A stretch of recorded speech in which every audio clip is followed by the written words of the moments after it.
Olá pessoal, hoje vamos falar da importância de se lavrar um boletim de ocorrência bem lavrado especificamente em relação ao crime de tráfico de drogas. De forma geral, o boletim de ocorrência funciona como uma notícia-crime para o delegado de polícia, na maioria das vezes, que é responsável por investigar a infração penal. Certo? É claro que o boletim de ocorrência tem várias outras funções também, né? E é muito importante que os campos do boletim de ocorrência sejam bem lavrados, com o máximo de informações de dados, que isso funciona inclusive para a própria instituição policial, instituição para a polícia militar, no caso, policiamento ali na rua, levantar dados, estatísticas, fazer um geoprocessamento, fazer uma análise estatística, uma análise gráfica, para que possa inclusive trabalhar no lançamento do policiamento na região. Ó, nessa região aqui está acontecendo o maior número de crimes com esse modus operandi, os meliantes estão atuando dessa forma. Então vai orientar a tropa a trabalhar de uma determinada forma para vir a prevenir e coibir a prática desses crimes. Então, assim, o boletim de ocorrência ele é muito importante, ele tem que ser lavrado com o máximo de detalhes e com as descrições todas que o policial tiver, tá?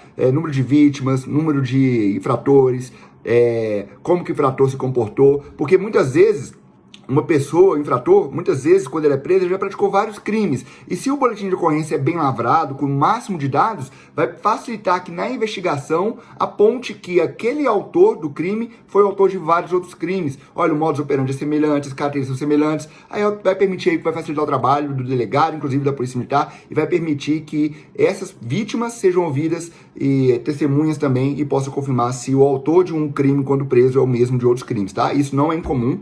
Eu já trabalhei na rua, isso já aconteceu, né? Eu trabalhava com uma guarnição que fazia boletim de ocorrência, assim, fantásticos, e quando prendeu um assaltante de posto de gasolina, todos os outros assaltos a posto de gasolina na região, né, foram comprovados que eram desse mesmo autor, tá? Especificamente em relação aí ao tráfico de drogas, é muito importante o policial se ater ao artigo 40, inciso 3º da Lei de Drogas. Por quê? Traz uma causa de aumento de pena e lá traz as hipóteses em que a pena será aumentada. Por exemplo, o traficante que comercializa droga nas proximidades de uma escola, de uma entidade social, de presídio, isso tudo aumenta a pena. E ninguém melhor do que o policial que trabalha na rua para constar no boletim de ocorrência, deixar lá no boletim de ocorrência muito claro que aquele crime foi praticado nas imediações de uma escola, né? E que havia um fluxo de pessoas, de crianças, de adolescentes, e que a escola estava aberta naquele horário em que o tráfico foi praticado, né? E estava tendo um fluxo de pessoas, ou que a escola estava aberta.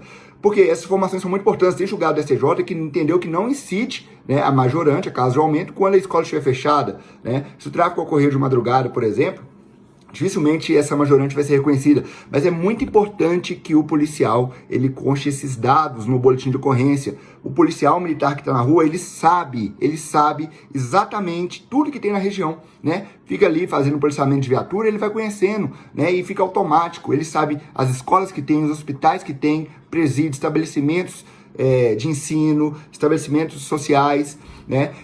Então isso é muito importante. Está próximo do presídio, consta, está próximo de uma unidade militar, unidade policial, que também está previsto como majorante, consta no boletim de ocorrência. No local em que houve a prisão por tráfico, havia um fluxo de pessoas, consta também um fluxo alto de pessoas, consta isso no boletim de ocorrência, né? E além disso, transporte público também, né? Foi preso dentro do transporte público, consta que estava dentro do transporte público, né? Aí tem julgado que fala que tem que estar comercializando no transporte público, né? Então consta se estava comercializando ou não, consta isso no boletim de ocorrência também, né?